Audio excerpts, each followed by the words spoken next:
chamavam de amor o que era só violência e cerceamento e uma espécie de controle.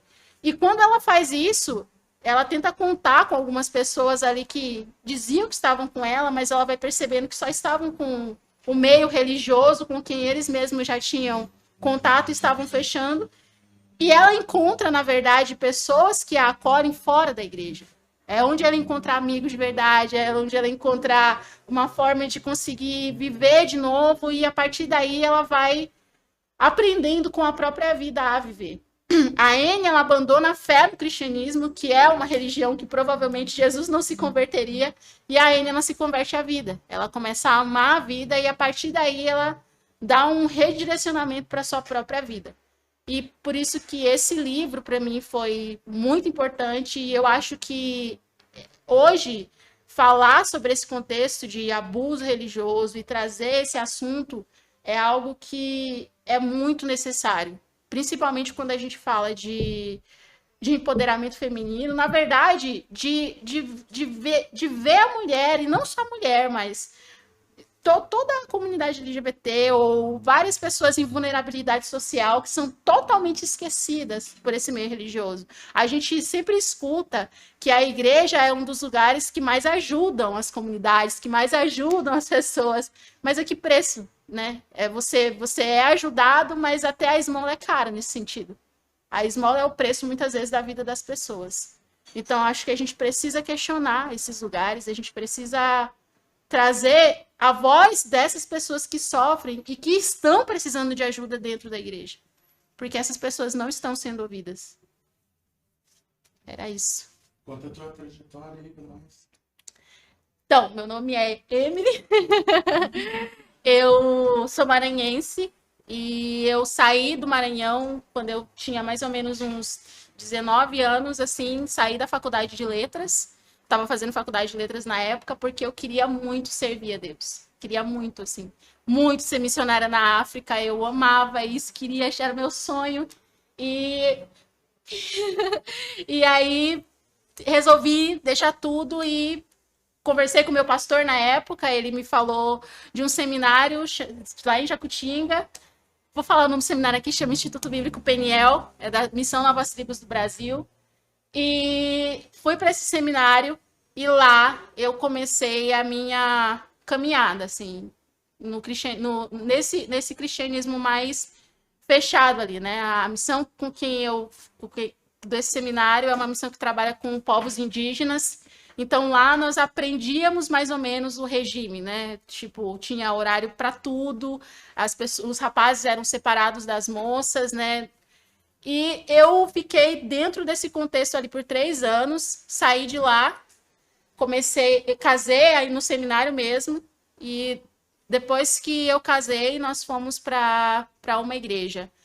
E desde o primeiro dia do meu casamento, eu sofri abuso psicológico, sofri abuso físico, e dentro da igreja isso sempre foi algo que era comum, que eu devia perdoar o meu marido, eu devia aceitar isso, porque isso faz parte da caminhada, isso faz parte, a mulher de Deus, ela edifica o seu lar. Tem um versículo em Provérbios que fala isso, e eu ouvi muito isso. Eu ouvi que eu precisava ser esse suporte para esse outro, e a partir daí nós ficamos em 3 igrejas, passamos por 3 igrejas mais ou menos. Várias vezes nós tivemos que passar por aconselhamento, porque outro pastor precisava intervir na nossa relação, porque a gente não estava conseguindo. É difícil manter um relacionamento onde o abuso físico e psicológico é recorrência.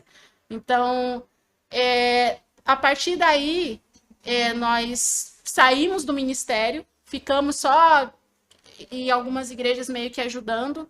E aí, na última igreja onde nós estávamos, nós tivemos um acompanhamento mais específico. Foi quando foi descoberto, assim, o abuso que eu sofria. E nós fomos retirados do ministério. E nesse momento, foi um momento que eu fui totalmente silenciada. Eu não... Por eu não me arrepender ao ponto de aceitar de novo aquela recorrência de mais de 6 anos de abuso, que era o meu caso, eu fui tida como uma ovelha perdida, assim, né? A Ângela tava mostrando a tatuagem da de Ovelha Negra e eu falei pra ela que essa música da Rita Lee era a minha música, né? Eu falo que tem uma frase que ela diz assim, meu Deus, quanto tempo eu passei sem saber. Mas era isso, porque quando eu conversei com o meu pastor e ele olhou para mim e me falou várias coisas que foram as coisas quais me fizeram entender que eu precisava sair daquela relação, porque eu estava correndo risco de vida mesmo ali. Ele não repetiu essas outras coisas depois de mim. Foi quase que aquela carta que você recebe de um agente secreto, que depois de 3 minutos que você lê, ela explode, né? Ele conversou coisas comigo ali que ele não repetiu pro meu ex-marido, não repetiu mais para ninguém. Foi como se, inclusive, eu tivesse mentindo, né? Porque eram coisas que batiam contra a orientação que ele tinha dentro da igreja. Porque meu ex-marido estava arrependido, ele queria restaurar o relacionamento, restaurar o nosso casamento, para que a nossa vida continuasse como era. E eu não acreditava mais nisso, na verdade eu não me via mais possível, essa relação não era mais possível para mim. Então eu era errada, eu era pecadora, eu não estava arrependida e eu não estava mais dentro do jogo, né? Que era estabelecido. Eu era, na verdade, agora parte do problema. Então, por causa disso, ele ficou na posição dele. Eu não digo que ele ficou contra mim, mas ele ficou do lado daquilo que ele sempre defendeu e que ele acreditava. E, na verdade, o que aconteceu comigo é o que acontecia lá nos Estados Unidos, né? A igreja protegendo a sua face mediante a comunidade, para estar bem com a comunidade, né? E acabou que eu fui totalmente silenciada mesmo e tive que sair da cidade. No processo, eu acabei abrindo mão da guarda dos meus filhos, porque eu não tinha condição de manter eles comigo, assim, foi... Ainda é, na verdade, uma coisa muito difícil para mim, assim, eles estão muito bem com o pai deles, assim, ele é um bom pai, né, naquilo que ele tem se comprometido, ele tem sido um bom pai, mas eu acabei entregando a guarda para ele e fiquei sozinha, para eu poder continuar, na verdade, para eu poder tomar minha vida naquilo que era possível e me reinventar e me refazer, né? Isso também é uma coisa que eu estava conversando com a Ângela, né? Que a gente sai desse contexto, a gente sai sem nada. A gente só tem a nós mesmas e a gente aprende o valor de ter nós mesmas, de não, na verdade, não deixar mais que outras pessoas nos tenham, né? Porque quando você está no contexto religioso, na verdade, você está sob tutela. Você não está sobre você, você tem um regime ao qual você precisa se estabelecer.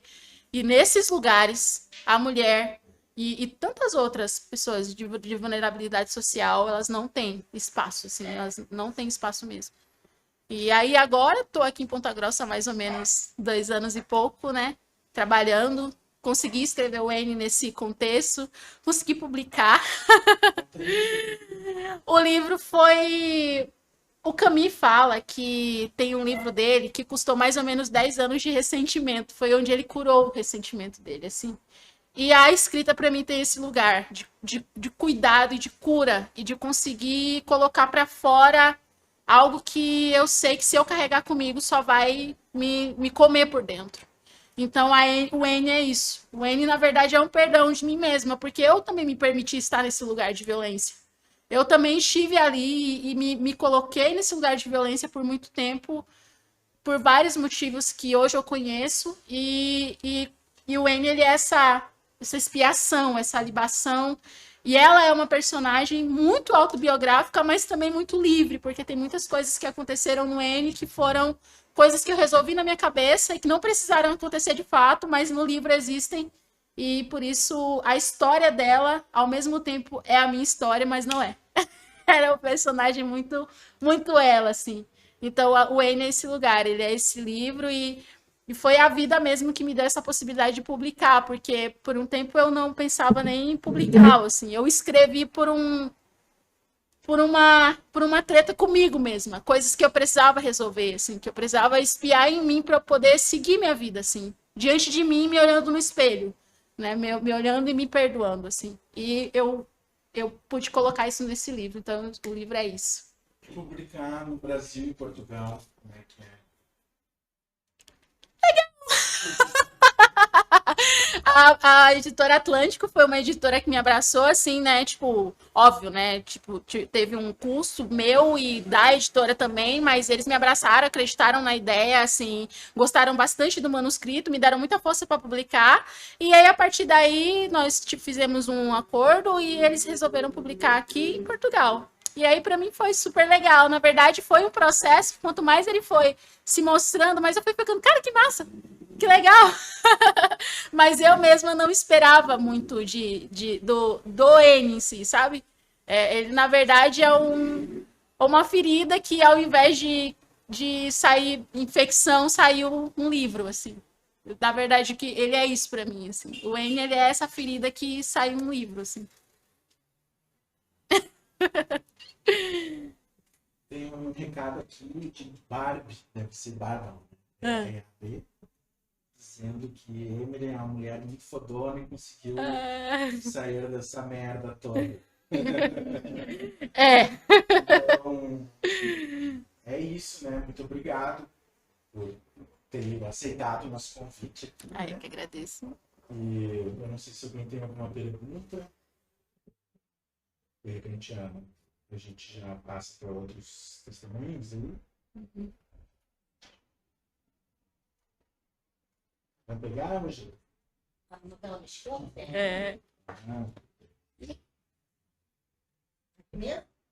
Nesse microfone aí, por favor. Para ouvir? Beleza. Bom, meu nome é Ângela Natel, eu sou de Curitiba,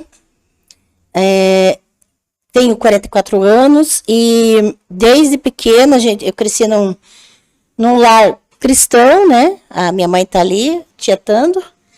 É a única pessoa que me aguenta, né? Tirando a Bobrinha e o Baderna, que agora estão, né, nessa jornada. E eu sempre gostei de estudar, né? Mas eu cresci num lar muito violento, né? Pai espancando, mãe espancando todo mundo.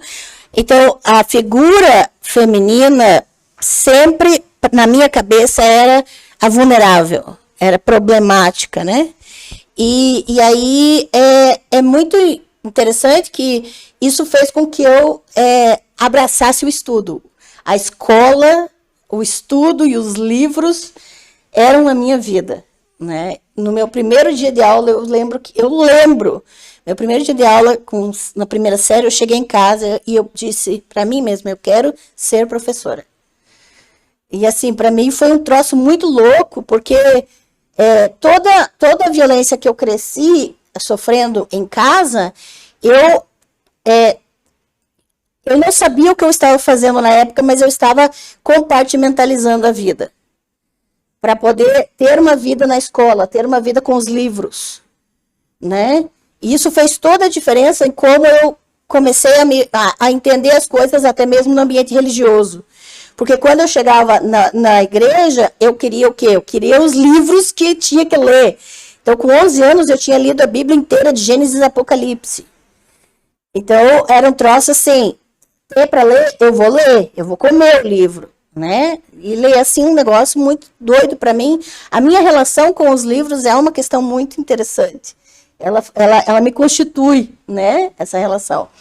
E só que eu me tornei, por causa disso, extremamente apontada como um destaque no ambiente religioso, porque eu sabia tudo de cor, eu sabia o catecismo de cor, eu sabia os esquemas todos de cor, porque eu lia, porque eu estudava e eu comecei a ensinar. Então, com 12 anos, eu já era professora das crianças menores na igreja. E aí, aquilo que a Anne falou da gente se tornar uma ferramenta. A mulher dentro da igreja é mão de obra. Ela faz o serviço pesado, ela cuida e ela ensina, mas ela nunca pode estar lá no púlpito pregando. O palco é dos homens, o microfone é dos homens. Mas todo o serviço fora do microfone é a mulherada que faz. E aí eu entrei na roda. Eu entrei nessa roda, né, de trabalho, e tanto que eu tive contato com a Jocum, que é uma missão, Jovens com uma Missão, lá no Curitiba, e aí, adolescente, 14 anos, eu não sabia o que eu ia fazer da vida, fui num retiro da missão, dessa Jocum, e voltei com o espírito colonizador. Eu tenho que ir para a África ser missionária. Porque é isso que incutem na gente. A gente só tem esse caminho. Você tem que colonizar, cara. Se você não for colonizar, você não serve. Aí eu voltei com 14 anos dizendo em casa para meus pais que eu ia para a África. Do nada, né? E daí eu ainda fui na internet, porque a internet estava começando, porque eu era criança, né, anos 80, nasci em 79, então a internet estava dando, despontando, né, muito pouco, e daí eu comecei a ir para os livros e fazer pesquisa do quais as necessidades da África, como se a África fosse um país, né, claro, que é essa ideia dos missionários, a África é um país. E aí eu vi a educação e saúde, não, eu não vou dar injeção, então eu vou ser professora. Foi essa a minha decisão, assim, muito fácil. Com 15 eu comecei o magistério, o antigo magistério. Eu vou para a África, então eu vou ser professora, né? Exatamente. Mas no processo, o que acontece? A igreja quer ensinar a Bíblia nas escolas. Ensino religioso / doutrinação cristã.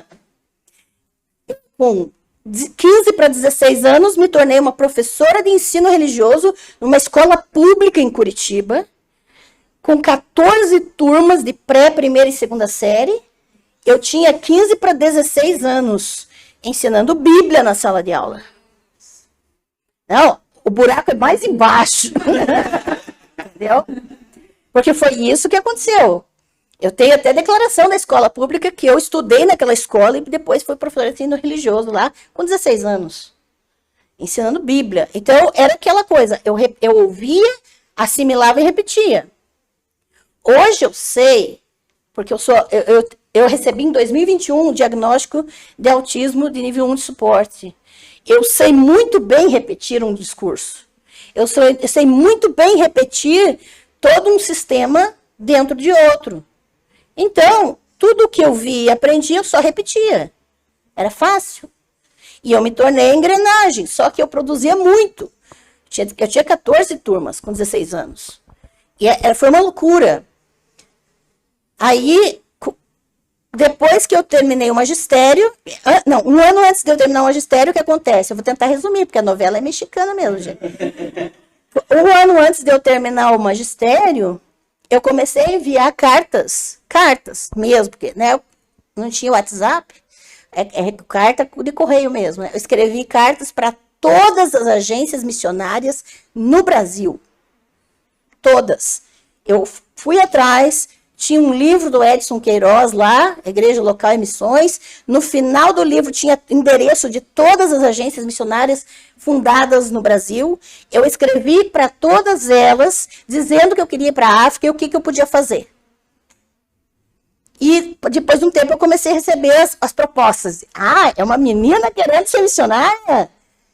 Prato cheio, cara. Eles começaram a me encher de cartas, de folders, de cursos, treinamentos e não sei o quê. Eu levei para o meu pastor na igreja e ele falou assim, olha, você gosta muito de estudar, então a gente vai te mandar para a Associação Linguística Evangélica Missionária, Missão Além, em Brasília. Fazer o curso de 6 meses, aula manhã, tarde e noite, para eu ser, para me formar tradutora da Bíblia. Com 18 anos, eu estava indo para Brasília e meus pais desesperados, porque eu estava com 18 anos, meu pai me levou de carro para Brasília, Curitiba, Brasília, para saber onde que eu ia ficar. Meus pais foram de carro comigo, era a base da missão lá em Brasília. Essa associação linguística é filiada à Wycliffe Bible Translators International, que é uma organização de tradução da Bíblia internacional, e que tem o objetivo de traduzir os textos bíblicos, traduzir entre aspas, né? Maravilhoso! Chegou. E assim, com o objetivo de doutrinar os povos. Licença, só um pouquinho. É que faz anos que eu não via. E assim, depois de eu cheguei lá, o objetivo básico deles é traduzir para o maior número de línguas indígenas os textos bíblicos. E assim, ficar basicamente colonizar os povos e conseguir fazer alianças com o governo para a entrada de missionários em área indígena. E também para fora do país. E por isso também me interessava, porque eu queria chegar na África. Porque eu achava que a África era um país, né? Claro. Aí, eu fiz o curso, 6 meses, aula manhã, tarde e noite. Tinha um prático de estágio de 7 semanas no Pará. Imagine, com 19 anos eu entrei em área indígena. Lá no Pará, com os Paracanã, o povo Paracanã. Fiquei 7 semanas em treinamento de sobrevivência, para a gente aprender a tirar a água do bambu, da palmeira, aprender a dormir em rede, a caçar, tomar banho no rio, lavar louça no rio. Eu já estava, né, me achando a Indiana Jones lá. E aí, depois desse treinamento, eles disseram, não, Ângela, você é muito nova e para sair do país é melhor você ter uma universidade. Por quê?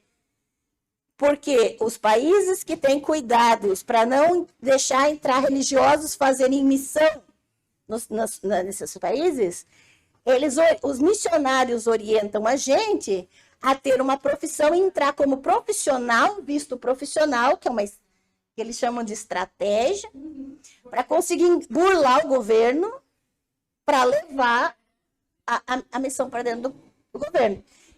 Aí o que eu fiz? Eu voltei para Curitiba e entrei no vestibular da PUC do Paraná para fazer letras português e inglês. Assim, vou fazer letras, eu amo leitura, eu como livro, então vou fazer letras.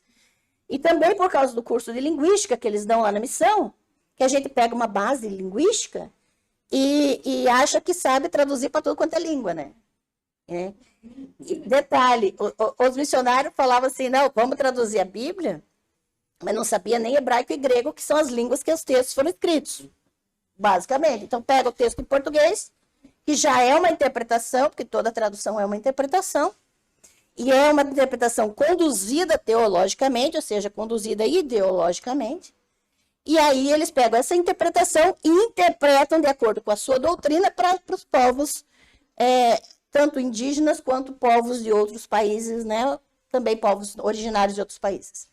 E o que acontece é que eu comecei letras, e nisso os pastores começaram a se movimentar, porque eu já tinha um treinamento missionário básico, e estava fazendo faculdade, e fizeram um acordo com uma outra agência missionária em Moçambique, chamada Missão Arco-Íris, fundada por uma mulher canadense chamada Heidi Baker.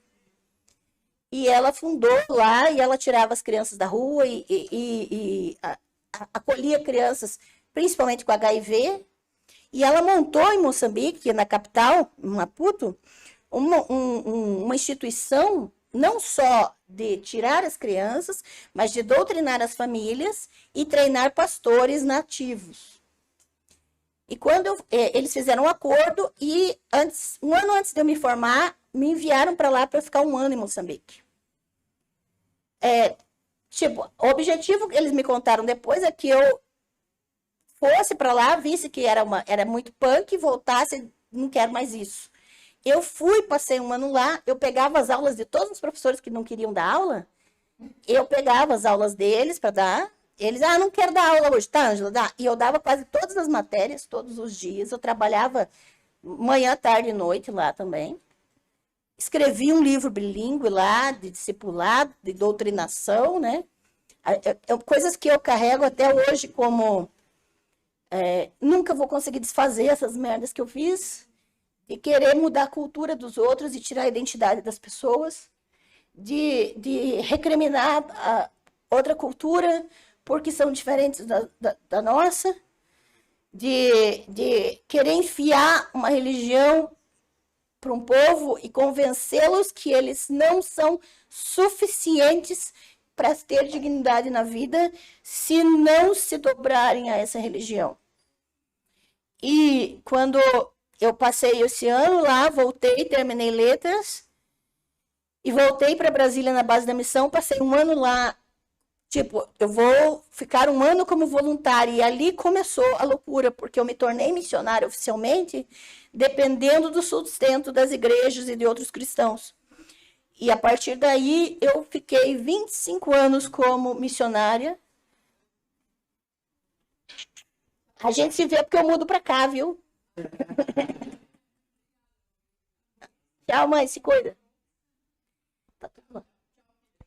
Tchau, mãe. A família, né? Vocês entendem? Aí, assim, quando eu retornei e fui para Brasília, eu fiquei um ano lá como secretária. E eu entrei na engrenagem com tudo, de cabeça, porque aquilo virou quem eu era. O sistema religioso era quem eu era. Eu só sabia ser gente dessa forma. Porque era um lugar onde eu não apanhava, eu não era espancada, porque eu tinha sofrido isso a vida inteira, a minha infância inteira. A minha mãe foi espancada, minha irmã foi espancada. Eu tenho imagens do meu pai pegando a cabeça da minha mãe e batendo na parede. Eu cresci vendo isso. Então, o ambiente religioso era onde eu me sentia gente. E era onde eu era aceita, por quê? Porque eu fazia tudo o que eles queriam. E eu me coloquei num lugar em que eu repetia o processo de abuso para outras pessoas. Eu me tornei líder e eu comecei a controlar a vida das pessoas. E na missão eu comecei a ser influente, a ser secretária, a coordenar curso. E depois desse ano que eu fiquei lá trabalhando, então o trabalho era de graça, o trabalho era voluntário, e eu tinha que pedir sustento para as igrejas para eu poder viver, porque era assim que funcionava. Eu tinha que visitar as igrejas, falar do trabalho e me esperar que alguém me ofertasse alguma coisa. A minha vida se tornou isso, mendigar sustento para eu trabalhar integralmente, 24 horas por dia, 7 dias por semana, principalmente fins de semana. Exatamente, mendigar sustento e trabalhar como escrava. Essa é a vida de um missionário. Principalmente das mulheres solteiras. Porque tem casais, mas a força missionária maior no Brasil, pode pesquisa estatística. Isso é contado já. São mulheres solteiras. E eu fui, e quando terminou aquele ano, uma outra agência missionária, porque aí a gente fica conhecido no meio, essa produz, essa funciona.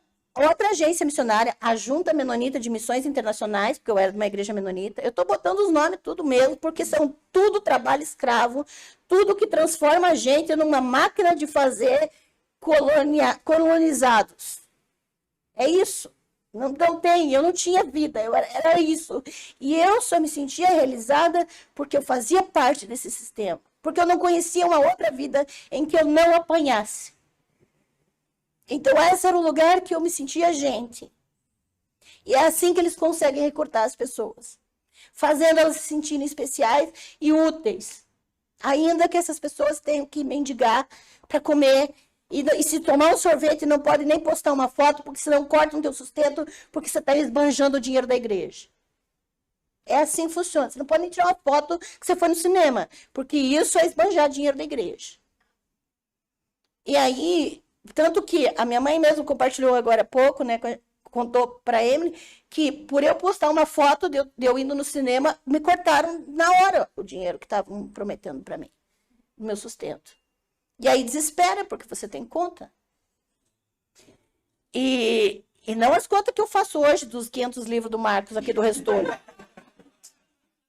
Conta de comida, conta de água, conta de luz, conta de básico, porque eu não tinha nem a alegria de ter um luxo de comprar um livro que preste. E o Restolho tem muitos. Compre no Restolho. E olha, o negócio é que essa Junta Menonita de Missões Internacionais veio para mim dizendo: você já foi para Moçambique. E nós queremos apoiar a igreja menonita que foi fundada lá e que não tem mais missionário. E você é professor, então você vai lá e ensina a Bíblia para os pastores. E aí me enviaram. E fazem os meus pais assinarem, eu já tinha mais de 20 anos, mas eles fizeram meus pais assinarem um documento que se eu morresse lá, eles não iam se responsabilizar por trazer meu corpo.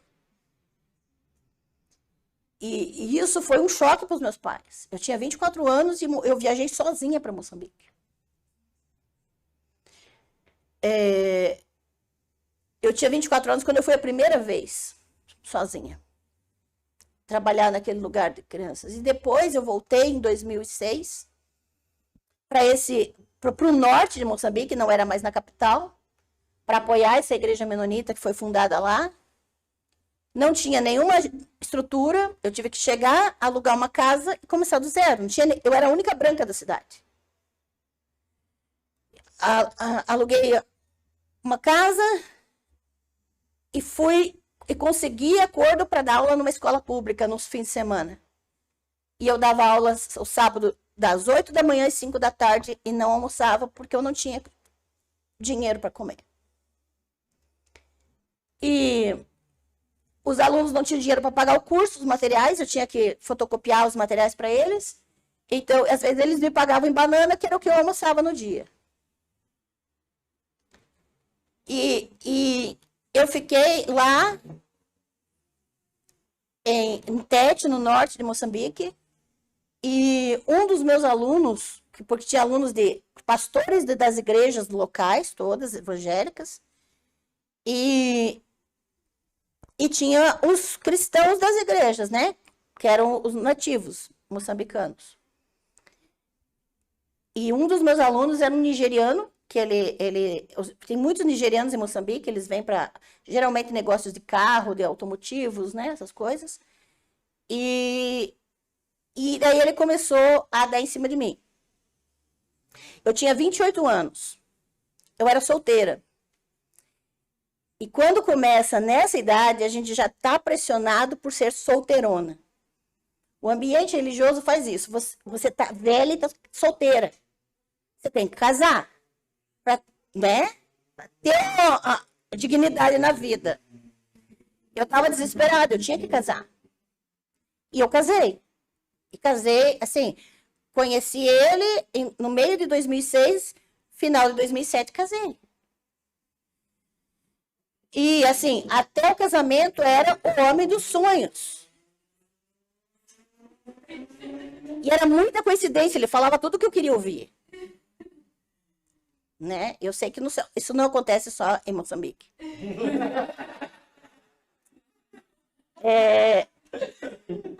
E aí... Não só com pessoas religiosas. E não só com pessoas religiosas, exatamente. Essa coisinha não acontece só não, assim. Obrigada por ajudar. Exatamente. Exatamente. As mulheres são espertas. Aí o que acontece? Aí o que acontece? Veja que eu estava lá, eu dava aula, eu ensinava a Bíblia toda com base naquilo que eu tinha decorado da igreja. E tudo em português, né? Então, tudo a interpretação daquela linha. E eu me casei. Ele chegou a vir para o Brasil. Antes, nós casamos lá, casamos aqui, voltamos para lá. Eu fui estuprada na primeira noite. Ele disse que o sonho dele era casar com uma branca, para ele ter status. E dali para frente, foi todo tipo de abuso. Eu cheguei a apanhar um dia tanto que eu fiquei uma semana sem poder mastigar. Eu fiquei uma semana só tomando líquido, de tanto que eu não conseguia abrir a boca direito. De ter levado soco na cara. Quando eu mandei e-mail para o meu pastor, falando o que estava acontecendo, ele ligou para o meu ex, que agora é ex, né? E ele disse que eu estava mentindo. O pastor que me conhece desde os 12 anos de idade e que me chamava de filha quando eu estava no Brasil, na igreja, ele acreditou na palavra do marido e disse que eu estava mentindo. Eu não tinha ninguém, a lei do país, pela lei do país eu era propriedade do meu marido. E E eu comecei a sofrer todo tipo de abuso. Eu emagreci 30 quilos, assim, eu não conseguia comer, eu não conseguia fazer mais nada, eu só adoeci. Aí um outro pastor de outra igreja foi lá me visitar, porque ele era da junta de missões, da agência missionária. E ele testemunhou cenas de abuso. Ele tirou dinheiro do bolso dele e disse, Ângela, venha para o Brasil. Eu não tinha como voltar. Eu não tinha condição financeira. Tudo que eu recebia era para comer. E ele pagou a passagem para eu voltar. Eu lembro que tinha que fazer muitas conexões. Eu saía de Tete, ia para Maputo, África do Sul, São Paulo, Curitiba. Eram todos esses voos. Quando eu desembarquei em São Paulo, eu desmaiei no aeroporto. Eu só tinha força para chegar no Brasil. Eu voltei em 2008, dezembro de 2008. Foi muito complicado, porque ainda eu estava pegada emocionalmente. Foi o meu único relacionamento na vida. E eu chorava dia e noite. Meu pai não aguentava ver eu chorar e tentou me sufocar por causa disso. Eu tive que alugar uma casa por 2 anos. Eu fiquei fora da casa dos meus pais, porque eu não tinha lugar para ficar. Eu tive que alugar um lugar, porque meu pai não podia me ouvir chorar. E a igreja, quando eu sentei com o pastor, ele pagou uma psicóloga cristã, que é outra furada, porque está dentro do sistema. E ela disse para mim que eu estava mentindo.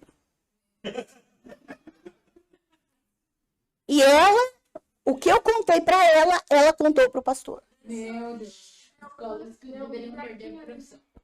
E o psiquiatra eu estava desesperada. Ele me diagnosticou com bipolaridade, completamente alucinado. E hoje eu sei, depois de muita terapia, muito, diagnóstico, eu sou autista e eu estava com um transtorno de estresse pós-traumático. E aí o cara vai lá, porque ela tá chorando, é bipolaridade. Eu tomei lítio por 2 anos sem necessidade.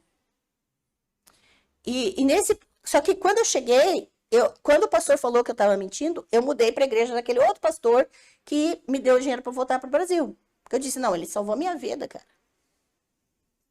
E aí, eu até entendo, hoje ele não olha na minha cara por causa dos cursos que eu dou, né?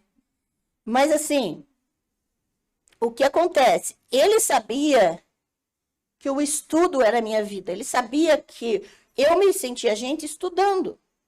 E aí ele me deu uma bolsa de estudos para fazer teologia. Ele disse, vai fazer teologia, a gente paga para você botar a tua cabeça no lugar.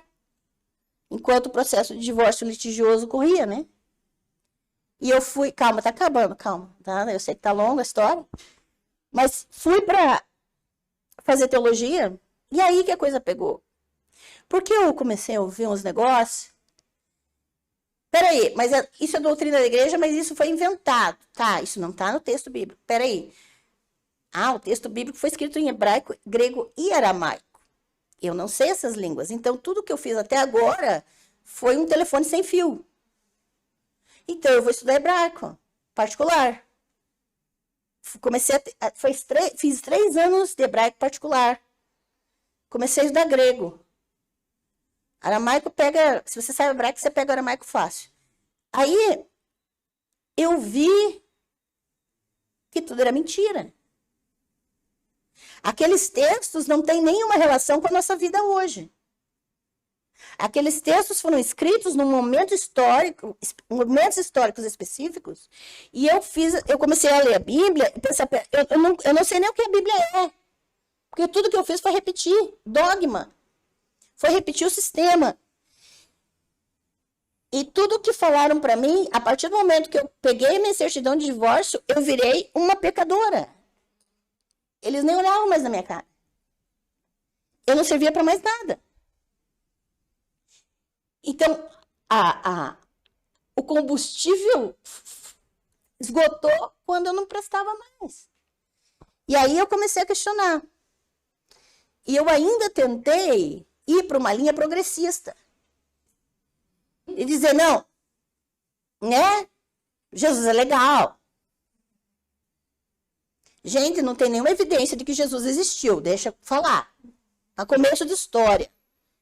Você tem narrativas de comunidades específicas, mas tudo que falam sobre Jesus é uma hipótese, não tem evidência.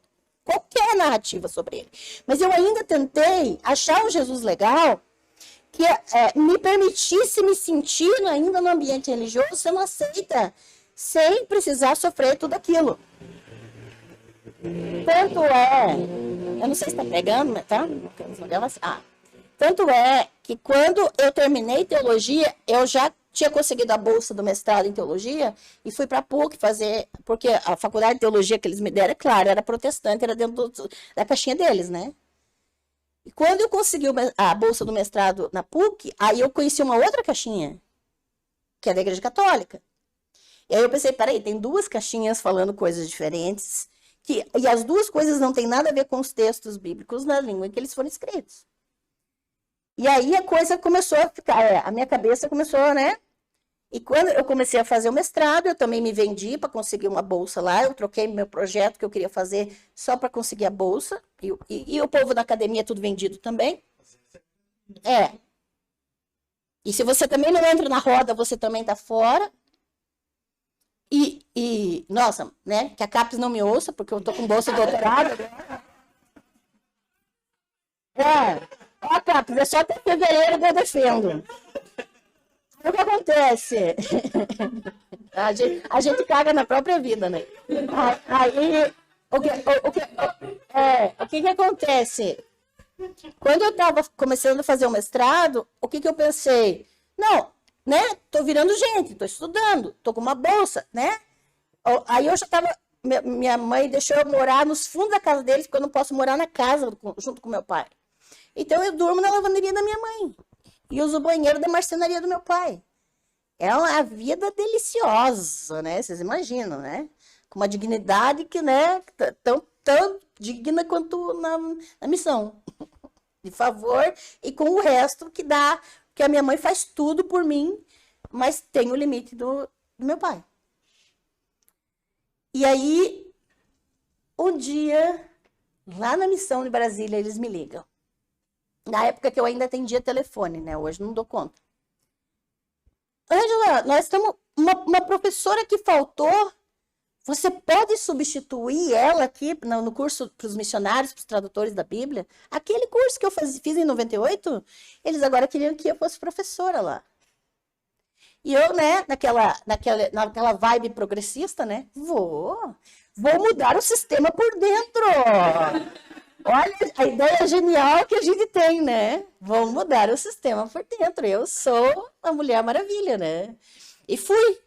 E pensei, vou começar a botar uma coisa diferente nesses alunos, nesses missionários. Começar a botar clipe da Madonna na aula de missiologia, entendeu? Fiz isso, acredita? Fiz, botei, comecei a colocar, dizer, olha, vocês vão para outra cultura, né? Colocar um pouco de realidade. Mas ainda estava na engrenagem, eu ainda estava treinando missionários. Pense na loucura. E fiz isso de 2015 até 2018.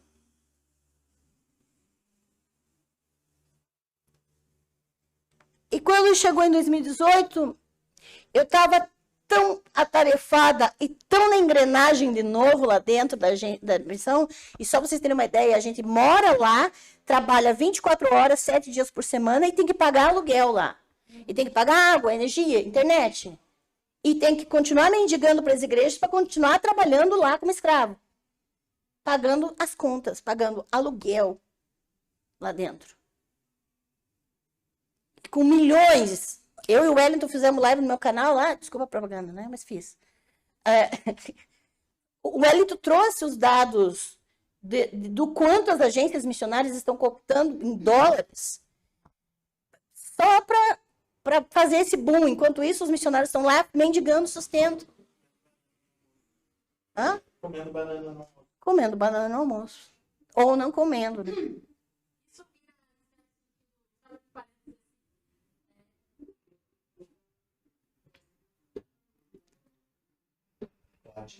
isso acaba virando uma espécie de testemunho para as próprias igrejas, né?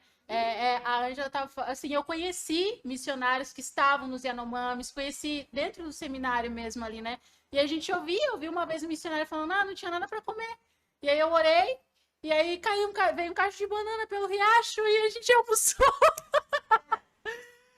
E é sobre, assim, as pessoas falam, nossa, Deus supriu e te sustentou, e isso você fala isso nas igrejas, nossa, meu irmão, ok, vou te dar uma oferta aqui. E é isso. E as pessoas veem isso como bonito, assim, como lindo. É inacreditável que sofrimento da hip-hop. Quanto mais sofrido, quanto mais desgraçado a gente for, mais as igrejas apoiam. Então, eu aprendi o esquema, porque eu sabia repetir. Eu sabia repetir padrão. Eu chegava na igreja e contava as piores coisas que tinham me acontecido. E a oferta era grande. O dinheiro entrava. Eu garantia meu sustento contando desgraça e com foto de criança africana. Porque eu tinha que tirar foto com eles. Eu tinha que fazer o branco salvador. Eu tinha que encarnar exatamente isso para conseguir comer. E o que acontece é que quando chegou 2018, eu estava tão dentro da engrenagem que eles já estavam me colocando em mais de um departamento. Eu estava dando aula, estava no departamento de cursos, estava no departamento de divulgação, eu ia nas igrejas, ia nos lugares fazer propaganda dos cursos para conseguir alunos, cooptar alunos para a missão. E cheguei até no departamento de administração, porque eu estava já arrumando a correspondência da missão. Então, eu virei um faz-tudo lá dentro. E aí você começa a descobrir as coisas do tipo de missionário tá levando equipamento de garimpo para dentro de área indígena. Aí chega uma missionária para você e diz, Ângela, pega um índiozinho para você, é fácil. É mais fácil pela missão, os documentos. Pega um índiozinho para você. Falaram isso para mim lá dentro. E 2018 era ano de eleição. E eu já era uma...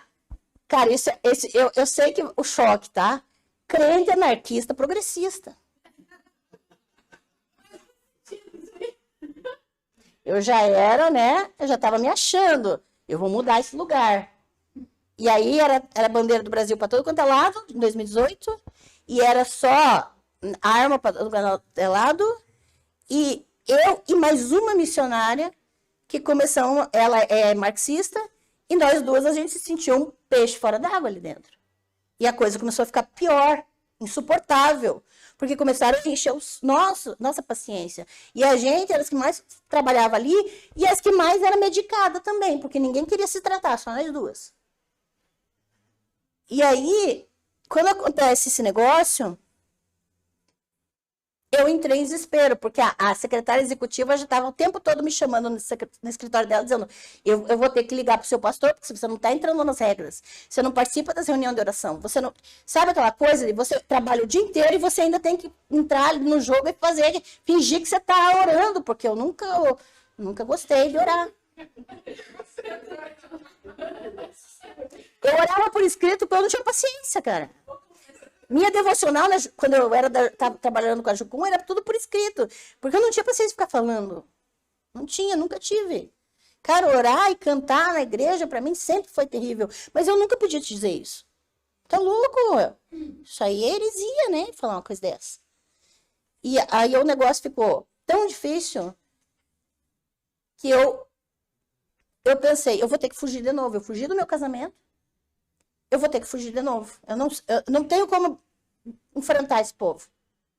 E aí, quando era semana entre o Natal e o Ano Novo 2018, que muitos missionários iam para casa dos familiares, e a base ficava quase vazia, uma amiga da mãe conseguiu uma van para trazer todos os meus livros para Curitiba, passou lá para o Brasil e trouxe todos os meus livros.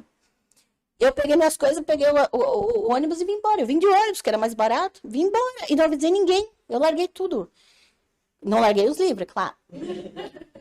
Mas quando eu cheguei, depois que eu cheguei em Curitiba, é que eu mandei um e-mail me desligando dessa organização. E eu ainda esperei menos de 6 meses para me desligar completamente da igreja.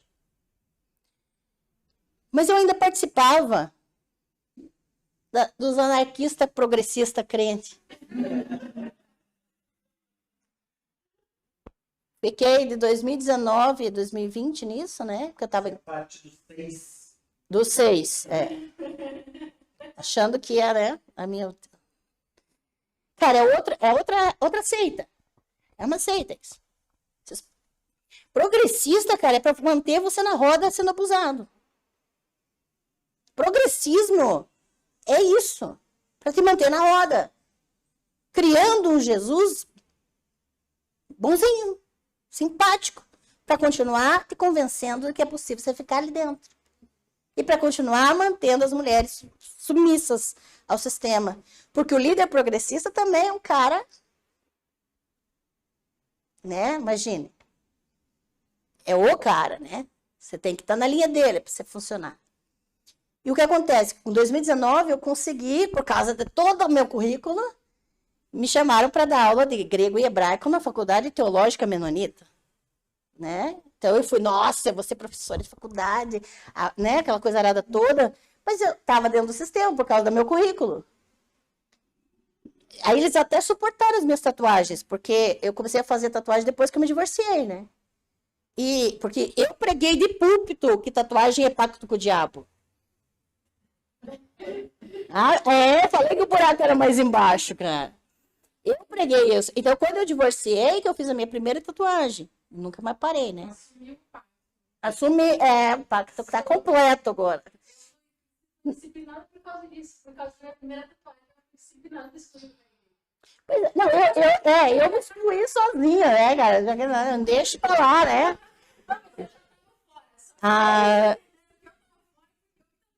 Nossa. Exato. A marca, né? Eu só não tô com o pacto completo porque tem umas partes brancas que dá pra tatuar ainda, ó. Tá faltando completar. Mas o que acontece? Em 2019, eu ainda estava dando aula em 2 faculdades, né? Uma luterana e outra menonita. Faculdade teológica, né? E, assim, só que tinha que estar dentro do esquema. A grande questão é que eu estava trabalhando com hebraico e grego, que eram textos específicos. E eu não entrei na sala dizendo, o texto concorda com a tua doutrina. Não, eu entrei na sala dizendo, esse texto foi escrito em tal contexto, isso não tem relação nenhuma com o cristianismo. E fui contextualizando e trabalhando com a questão histórica, né, e política, inclusive, da criação desses textos. Eles me convidaram a me retirar, né? Aí eles disseram, o coordenador me mandou uma mensagem por WhatsApp dizendo assim, agora a gente só quer que pastores lecionem aqui. Então você não vai poder continuar com a gente. A outra faculdade, a luterana, nem isso, né? Quando estava 1 mês antes da aula, que já estava em pandemia, eu mandei mensagem dizendo como é que vai funcionar a questão da matéria. Aí ele só disse, o diretor vai falar com você. Daí eu recebo uma carta do diretor dizendo que eu não estava mais lá, né?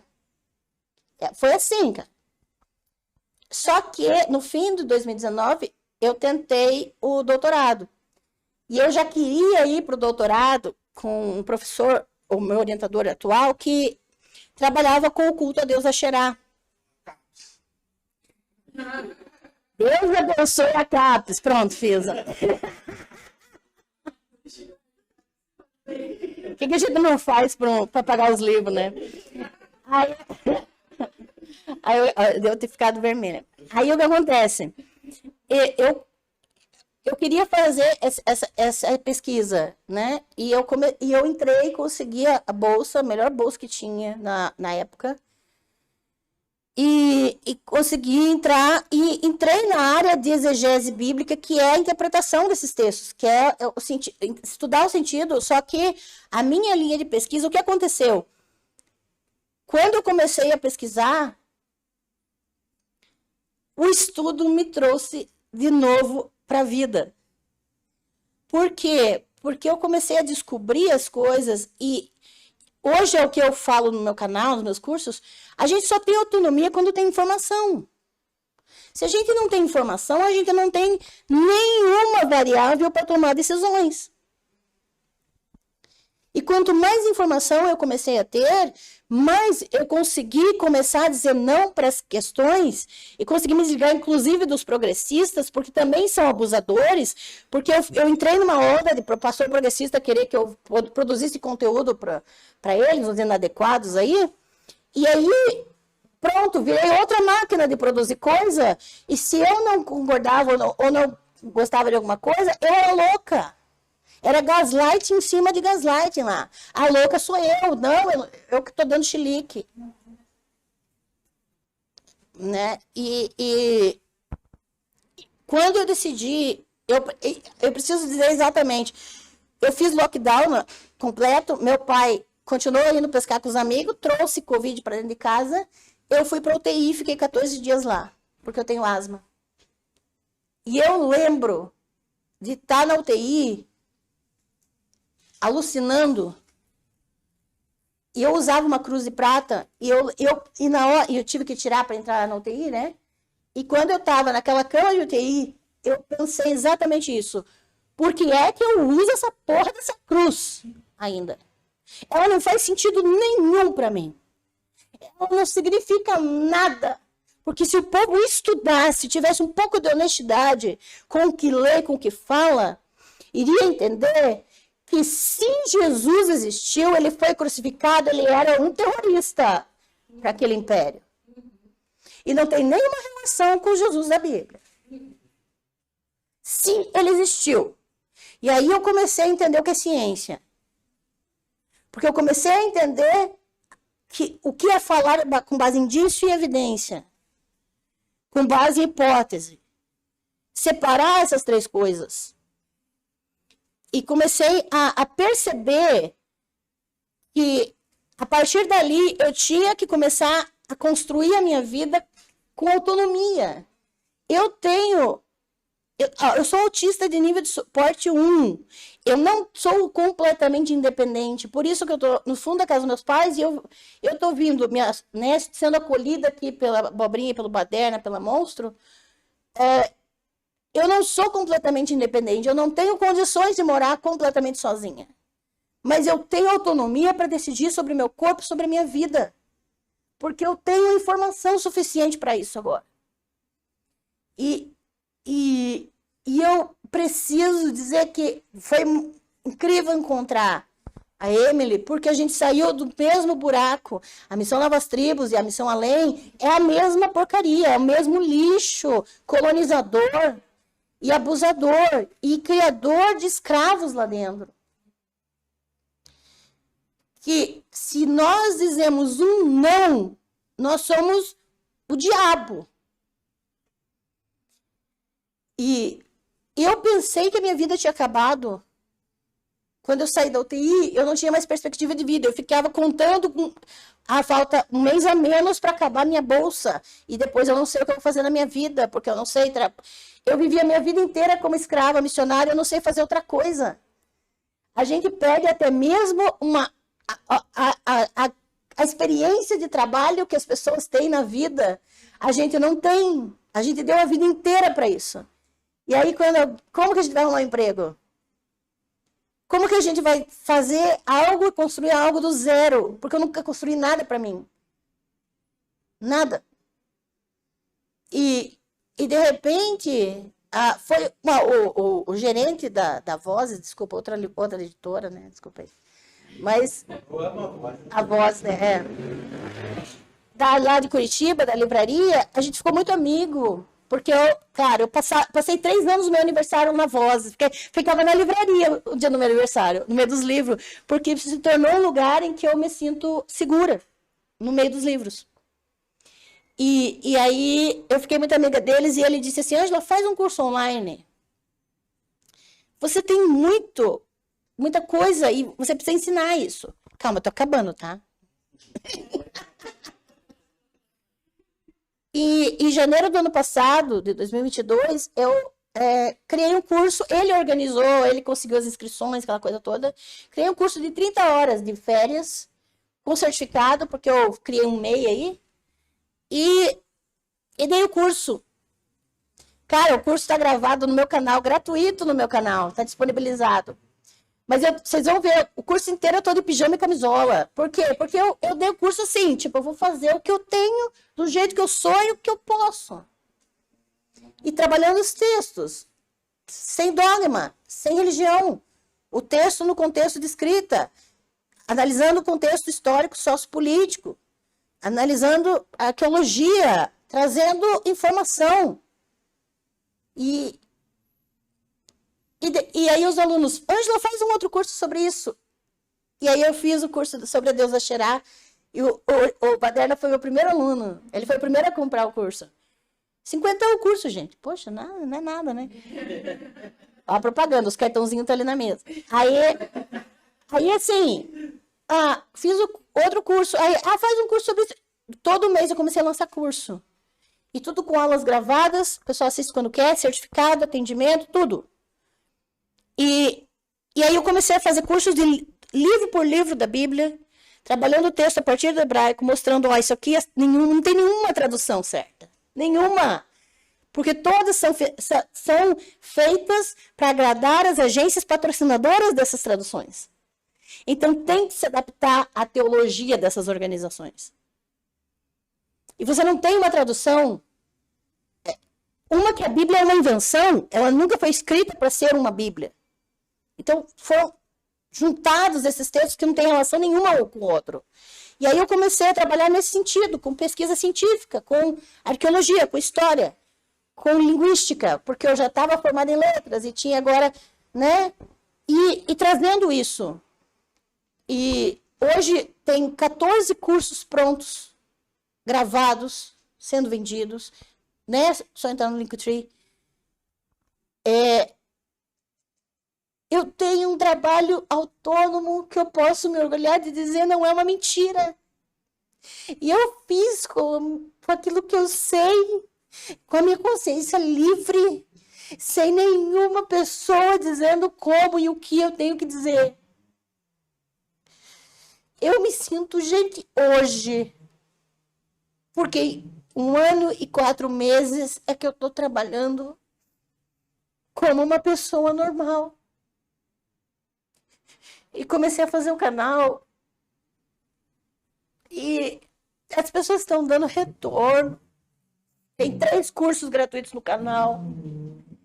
E eu pensei que eu nunca ia poder dizer, olha, eu tenho amigos, porque tem até um vídeo lá, fiz uma live com os amigos lá sobre abuso religioso. E o Wellington Barbosa e o Wellington também estava na missão, também saiu.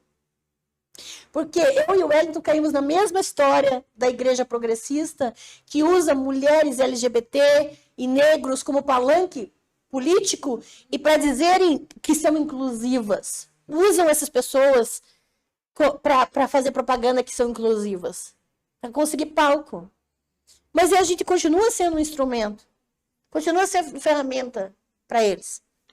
E o Wellington também. Eu também. A gente sofreu muito nessas coisas. E a gente conta lá.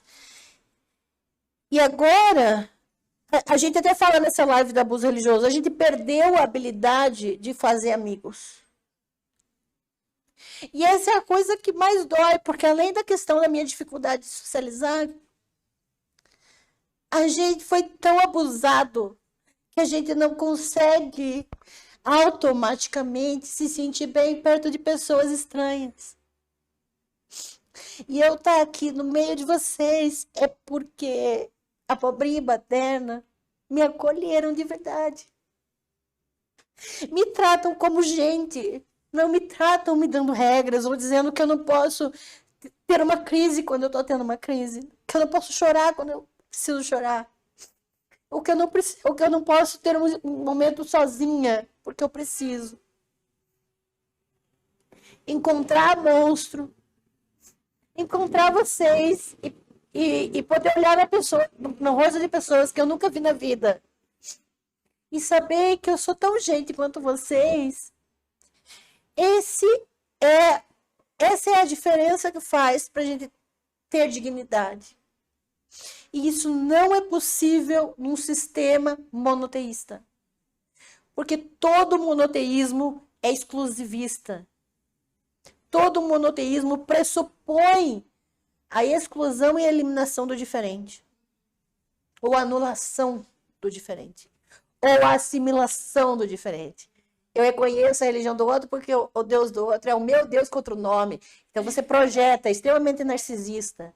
Você só aceita o outro porque diz que o outro é igual ao teu. E a gente não precisa viver em sistemas exclusivistas para se sentir gente. E esses sistemas monoteístas, qualquer monoteísmo é construído para matar mulheres, para silenciar identidades e para colonizar o pensamento. Não existe exceção nessa questão. E acho que é isso.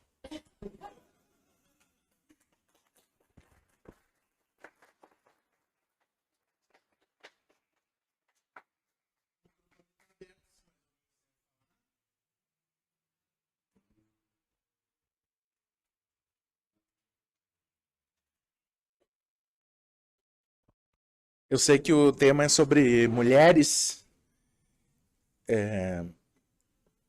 então eu vou tentar ser bem rapidinho aqui para contar a minha história, que eu também fui criado numa casa super católica, assim, né? Peraí que eu tô com um retorno. Uma casa super católica. Espero que minha mãe esteja assistindo para ela ficar bem feliz comigo. Sim, e aí é muito estranho, né, que a religião vai te empurrando comportamentos o tempo todo, assim, né? Então, muito cedo eu comecei a estudar violão clássico e queria ser musicista, enfim. Ontem mesmo eu estava falando com a Ângela, né, que a gente só tem ensino de música e de filosofia no Brasil hoje porque alguma igreja preservou esse tipo de ensino, né? Então, pelo menos alguma coisa eles fizeram, né? E aí, estudei no Conservatório de Música até um certo tempo, e o Conservatório de Música não era um conservatório de música religioso, era um conservatório de música do mundo, né? E aí foi bem interessante, porque a partir dali eu conheci outras pessoas, né? Eu tinha 13, 14 anos e tocava violão de manhã até à noite, assim, só parava pra ir na merda daquela escola. E aí, no conservatório de música, eu conheci a galera, conheci os punk, conheci um monte de gente, os metaleiros, isso e aquilo. E aí eu resolvi, então, largar a missa... largar o violão clássico ali, né? Porque a maioria das peças do ensino de música de violão de concerto e câmara e concerto são peças religiosas, né? Foram escritas para Deus. E eu larguei aquilo ali e caí na teta do demônio já ali, né? Passei pro black metal, pro doom metal, para ser mais exato. E aquilo ali foi um choque muito grande na minha família, assim, né? Porque imagina, né? Eu tocava violão na missa e depois estava lá pintando a cara, tocando, virei bruxo, tocando lá com os malucos, né? E aí, claro que isso acabou ocorrendo todas as cenas mais clássicas que vocês possam imaginar, né? De que essa relação não só com a família, mas com os amigos, com as drogas e coisa arada toda pode levar, né? E aí, obviamente, depois eu fugi de casa, isso e aquilo, mil coisas. E aí, um dia eu tive um problema muito grande relacionado ao álcool e drogas e descobri que eu precisava parar. E eu não conseguiria sozinho, eu precisaria de apoio. Então eu busquei apoio no Narcóticos Anônimos. E por incrível que pareça, né? Eu ateu, tocando numa banda de doom metal, não sei o quê. A primeira coisa que tem que fazer lá é rezar a oração de Santo Agostinho, né? Reconheço que não sei o quê, que sou fraco, que é isso, que é aquilo. E aí tem 12 passos para você dar para poder se libertar das drogas. Só que os 12 passos vão te libertar das drogas e vão te jogar no colo de Deus, cara. E aquilo foi um absurdo tão grande.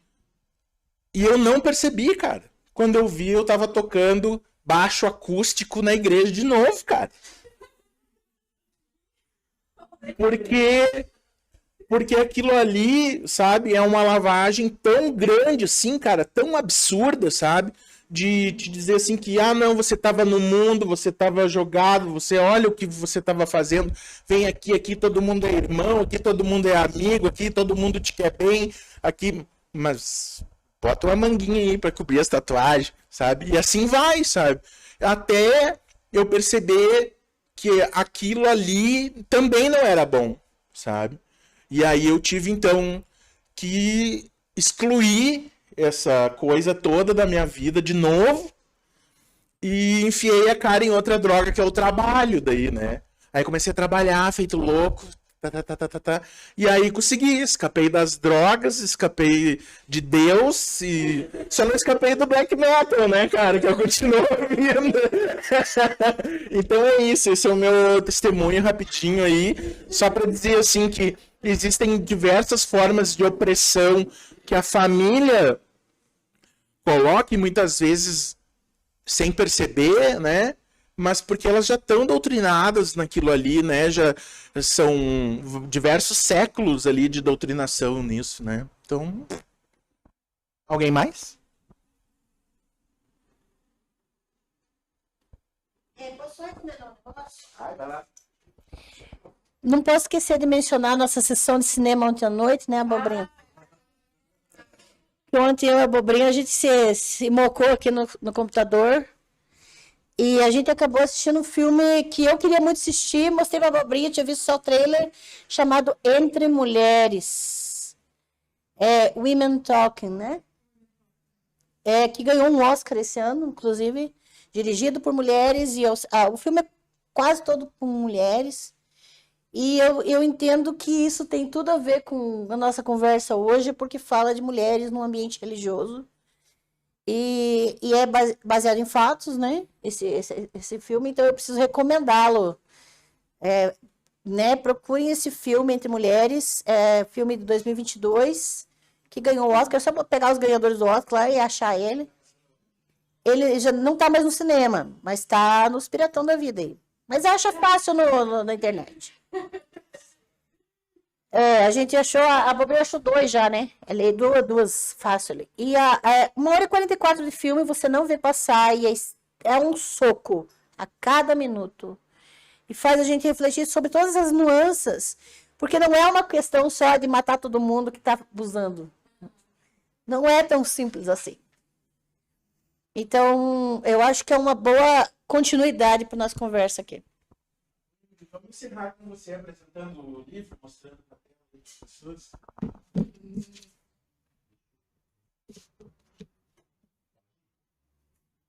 Não sou muito boa de merchan, não. Esse aqui é o N. Deixa eu ver melhor, né? Eu vou ler a sinopse aqui atrás, né?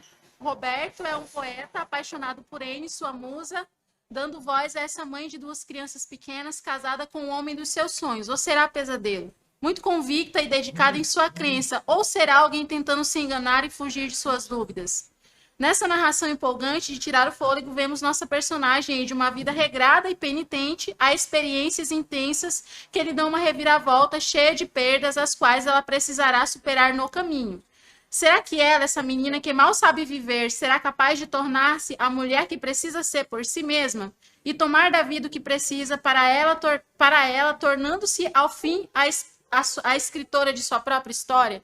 Então, o N é basicamente isso. É uma mulher que sai de um contexto religioso, onde ela, na verdade, não sabe o que é a vida, porque uma coisa que a gente estava conversando, eu e a Ângela, é que a gente vive numa bolha, né? A gente não sabe de verdade o que é viver. Nós ouvimos falar por outras pessoas, nos disseram que era para fazer de algum jeito. E ela tá nessa. Então, depois disso, ela começa a abrir mão de tudo, né? E uma coisa que a Anne tem é que eu também tenho, né? Eu sou muito cética, né? A Ângela, assim, eu admiro, assim, ela ter acreditado e se envolvido em contextos progressistas, assim, mas eu sempre fui super cética com tudo isso. Quando saí da igreja mesmo, foi... Não é... O cristianismo não é uma coisa que eu defendo, assim, né? Gosto de algumas coisas muito, muito fortes de Jesus e a Anne, ela tem uma parte, umas peculiaridades ali com o mestre, né?